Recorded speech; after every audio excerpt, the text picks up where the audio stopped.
La traite négrière, qui avait plongé le continent dans la mélancolie à l'époque coloniale, est encore vivace dans la mémoire des Africains. Mais après l'indépendance des États, c'est la violence faite aux couches vulnérables, notamment les enfants, qui pose le débat de la traite des personnes. On travaille, on casse le or, on travaille, on cherche quoi. Souvenir, on creuse. Des fois, nous, on a commencé à creuser en haut là-bas. Ça fait plus de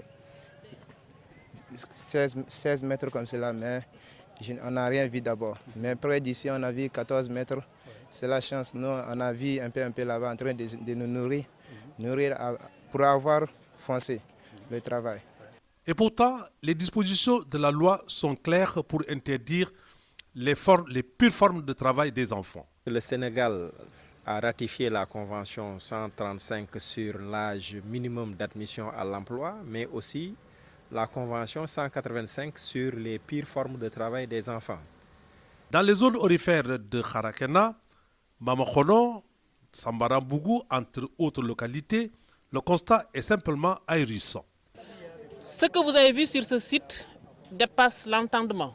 Il fallait voir, amener les professionnels de la communication que vous êtes pour vous rendre compte de vous-même, de tous les dangers qui guettent les enfants. Il y a là un cocktail explosif de tout ce qu'il faut faire, de tout ce qu'il ne faut pas faire, disons un environnement auquel il ne faut pas exposer les enfants.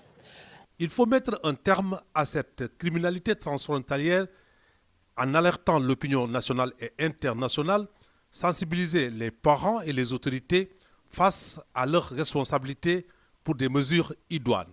C'est des zones où on n'a pas senti la présence de l'État pour accompagner la prise en charge des enfants de manière effective.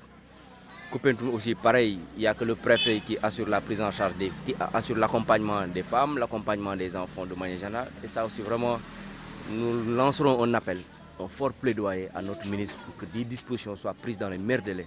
Pour ce qui est des personnes victimes de traite, on les amène d'abord au niveau du centre et on fait les recherches en famille et on les aide à retourner au niveau de leur famille.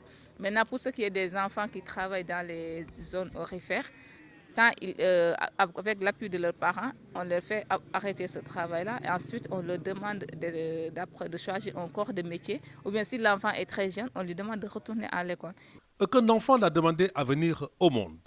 Dès lors, le droit inaliénable à la vie, à la santé et à l'éducation ne sont pas négociables. À Nioro, un dara dans cette dynamique avec 300 enfants sans mendicité. Les perspectives, c'est de renforcer le plaidoyer, puisque le plaidoyer justement doit servir à ce que l'État, d'abord, qui est le garant de la protection des personnes et des biens, puisse jouer encore davantage son rôle, mais aussi que les communautés soient informées qu'il y a ces phénomènes-là et qu'ils n'envoient pas leurs enfants dans la mendicité vraiment en prenant tous les risques, ou qu'ils n'envoient pas les jeunes filles dans des conditions aussi de travail qui des fois les exposent aux dangers multiples. Donc nous espérons que vraiment les relais que vous êtes pourront effectivement aider à ce que cette communication-là aille dans les zones les plus reculées. C'est la raison pour laquelle nous avons pensé, dans le plan d'action national, d'initier des actions de sensibilisation dans les zones pourvoyeuses de domestiques, dans les zones où les enfants sont exploités, où les enfants sont vraiment vulnérables. Et dans ce domaine, nous avons pensé commencer d'abord par une série de formations avec les professionnels des médias. Nous avons commencé le mois de février, au cours de cette formation, une trentaine de journalistes ont eu à bénéficier d'une formation en matière de traite des personnes. Et on a pensé que l'approche théorique n'était pas suffisante. Il fallait les amener dans des zones où réellement il existe la traite des personnes. Cette traite des personnes, qui prend de plus en plus de l'ampleur, varie d'une localité à une autre. Dans le département de Koupentoum, le travail domestique prend le dessus sur l'éducation ou la scolarisation des filles. La question du maintien des filles est une question majeure au niveau du département de Koupentoum, compte tenu, je l'ai dit tantôt, de considérations culturelles et économiques. Vous savez, cette zone-là, c'est une zone de paupérisation. Donc les parents, les ménages n'ont pas assez de moyens donc, pour pourvoir en moyens matériels scolaires l'ensemble de leurs enfants. Ce qui fait que dans quelques zones, notamment la zone des Terre-Neuve, durant les vacances scolaires, il y a beaucoup de filles, en général c'est des mineurs qui ont de 5 ans à 12 ans, donc ils vont à Tambacounda, à Dakar, en Gambie. donc pour passer les vacances dans le cadre donc des activités de mbindan, donc domestiques. En général, elles reviennent vers le mois d'octobre pour acheter des kits, bien acheter des habits. Donc voilà donc le problème majeur.